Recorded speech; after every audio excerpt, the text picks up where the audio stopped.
नमस्कार, आपके साथ मैं हूं दीपशिखा भारद्वाज और आप देख रहे हैं न्यूज स्ट्रीट। और योग से आप निरोग रह सकते हैं, ये लगातार हम आपको बता रहे हैं क्योंकि आज है अंतर्राष्ट्रीय योग दिवस। भारत की ओर से 2014 में जो कोशिशें की गई, आज वो कोशिशें रंग लाती हुई दिखाई दे रही हैं। दुनिया में आज अंतर्राष्ट्रीय योग दिवस मनाया जा रहा है और भारत से भी अलग अलग तस्वीरें आपके टीवी स्क्रीन पर है। सबसे पहले आपको गोरखपुर की तस्वीर आपको दिखाते हैं, जहां पर सीएम योगी आदित्यनाथ की ओर से यहाँ पर योग किया गया। ये तस्वीरें आपके सामने, सीएम योगी आदित्यनाथ ने यहाँ पर योग किया और इसके साथ ही उन्होंने योग के बारे में ये भी कहा कि योग एक ऐसी पद्धति है जिससे आप निरोग रह सकते हैं। योग से ना सिर्फ आप शारीरिक बल्कि एक आध्यात्मिक ऊर्जा का भी विकास जो है उसे ले सकते हैं। और इसके साथ ही सीएम योगी आदित्यनाथ ने यहाँ पर योग किया। योग के तमाम आसन उनके ओर से परफॉर्म किए गए, तमाम आसन सीएम योगी आदित्यनाथ की ओर से किए गए। और साथ ही किस तरीके से भारत की ओर से जो कोशिश की गई और उसके बाद योग को अंतर्राष्ट्रीय पहचान मिली और आज उस अंतर्राष्ट्रीय पहचान को विश्व अपना रहा है, इसे लेकर भी सीएम योगी आदित्यनाथ की ओर से कहा गया। तो ये तस्वीरें आपको दिखा रहे हैं, दो तस्वीरें आपके सामने हैं। और इसके साथ ही योग का इतिहास भी अगर आपको बताएं तो वेदों में योग का उल्लेख मौजूद है। अगर आप वेद पढ़ेंगे तो उनमें योग का उल्लेख मिलता है। वहीं वैदिक में काल की अगर बात करें तो ऋषि मुनियों ने योग को विकसित किया था, इसका प्रचार किया था।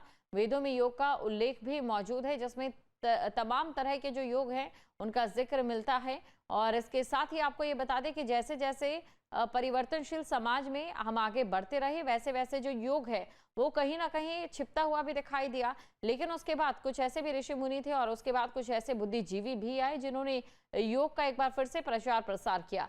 लेकिन जो योग था वो सिर्फ भारत तक ही सीमित था और ये एक ऐसी पद्धति है जिससे पूरे विश्व को इसका आराम मिल सकता है, पूरे विश्व को योग के जरिए एक निरोगी जीवन मिल सकता है। और इसलिए भारत की ओर से ये बीड़ा उठाया गया और भारत में जो योग भारत की एक पद्धति है, उस पद्धति को पूरी दुनिया तक पहुंचाने के लिए यूएन में प्रस्ताव रखा गया, जिसके बाद 117 देशों ने इस प्रस्ताव का समर्थन किया और 21 जून का जो दिन है वो अंतर्राष्ट्रीय योग दिवस के लिए मनाया गया।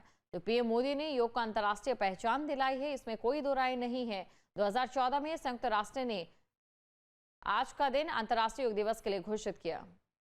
और चलिए अब पीएम नरेंद्र मोदी की तस्वीरें भी आपको दिखाते हैं। आपको ये जानकारी दे दें, जो अंतर्राष्ट्रीय राष्ट्रीय योग दिवस है उसे राष्ट्रीय स्तर पर जो है विशाखापट्टनम में बनाया जा रहा है।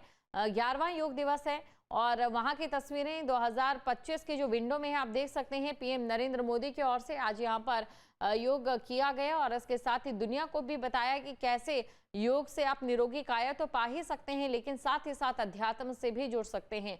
अध्यात्म अगर बात करें तो कलयुग की सबसे बड़ी एक उपहारिक देन है जिसके जरिए आप अपने मन की तमाम जो शंकाएं हैं उन्हें दूर कर सकते हैं। अध्यात्म के जरिए आप अपने मन को और अपने दिमाग को एक शांति की अवस्था में ले जा सकते हैं। 2015 की तस्वीर आपके सामने, क्योंकि देखिए 2014 में योग का अंतर्राष्ट्रीय पहचान मिली थी और उसके बाद 2015 के बाद जो योग है उसे मनाना अंतर्राष्ट्रीय दिवस के तौर पर शुरू कर दिया गया। 2016 से तस्वीरें आपके सामने, 2017, 2018, 2019 की तस्वीर भी आपके सामने, 2020 में, 2021 में, 2022, 23 और 24 की भी तस्वीरें आपके सामने हैं। जब से पीएम नरेंद्र मोदी की ओर से सत्ता की कमान संभाली गई है उसके बाद से कैसे उन्होंने योग के लिए जो मेहनत की है, 2014 में जो एक प्रस्ताव रखा गया यूएन में और उसके बाद 117 देशों का समर्थन योग को मिलना और अंतर्राष्ट्रीय पहचान योग को दिलाने, इसके पीछे पीएम नरेंद्र मोदी की एक बड़ी कोशिश है और उसी का जो प्रयास है हमने देखा है और साथ ही आज उसका जो फल है वो इन अलग अलग तस्वीरों में आप देख सकते हैं। अब तस्वीरें आपके सामने 2015, 16, 17, 18, 19, 20, 21, 22, 23 और 24 की तस्वीरें, जहां पर पीएम नरेंद्र मोदी की ओर से योगाभ्यास परफॉर्म किया गया है, योग के आसन को परफॉर्म किया गया। और इसी के साथ योग से कितनी जो एक निरोग रह सकते हैं आप, योग से जो निरोगी काया है वो पा सकते हैं, कितनी बीमारियों को आप दूर रख सकते हैं, वो तस्वीरें भी हमने आपको दिखाई। और देखिए इस बीच एक कोरोना का काल भी आया था। कोरोना के काल में हमने देखा कि जब सोशल डिस्टेंसिंग को जो है अपनाया जा रहा था उस दौरान बेहद ही खास हो जाता है कि आप योग उस समय करें, क्योंकि उस समय जो योग की जरूरत है वो सबसे ज्यादा महसूस की गई, क्योंकि जो श्वास प्रक्रिया है योग के जरिए जिसे हम प्राणायाम करते हैं, योग का एक और विभेद है ये अब देखिए योग के जो अलग अलग चीजें हैं उनके बारे में आपको बताते हैं। उसमें से प्राणायाम भी है, जिसमें हम अपनी श्वास की प्रक्रिया को जो अनुकूल करने के बाद योग करते हैं। और ये सीएम योगी आदित्यनाथ की तस्वीरें आपको दिखा रहे हैं 2017, 18, 19, 20, 21, 22, 23 और 24 की तस्वीरें। और साथ ही आज गोरखपुर में सीएम योगी आदित्यनाथ मौजूद है। तो कोरोना काल की हम बात कर रहे थे, कोरोना काल में भी हमने देखा सोशल डिस्टेंसिंग थी, लेकिन इसी के साथ तब भी योग का जो कार्यक्रम है, तमाम जो मानक उस समय निर्धारित किए गए थे, उन मानकों के साथ योग के कार्यक्रम का आयोजन जो है वो किया गया था। क्योंकि योग से आपको कई स्वास्थ्य संबंधी जो दिक्कतें हैं, परेशानियां हैं, उससे छुटकारा मिल सकता है। तो ये तस्वीरें आपको दिखा रहे हैं सीएम योगी आदित्यनाथ की। और इसके साथ ही आपको ये भी बता दें कि योग जो है उसके लिए आपको सिर्फ आसन या फिर सिर्फ प्राणायाम तक ही सीमित नहीं रहना है। योग जो है आपका संपूर्ण विकास करता है, फिर चाहे वो आध्यात्मिक विकास हो, मानसिक विकास हो या फिर शारीरिक विकास हो। और उसके लिए सबसे पहले जरूरी है कि आप योग के नियमों को समझें। और जो योग के नियम है उनके जो अंदर है वो आसन आते हैं, उनके अंदर प्राणायाम आते हैं। सबसे पहला जो नियम है वो यम का नियम होता है। यम यानी कि आपको अपनी जो वाणी है उसे शुद्ध रखना है। यम का मतलब है आपको सत्य को जो है अपनी जिंदगी में उतारना है। चाहे कोई भी चीज हो, आपको सत्य का साथ देना है।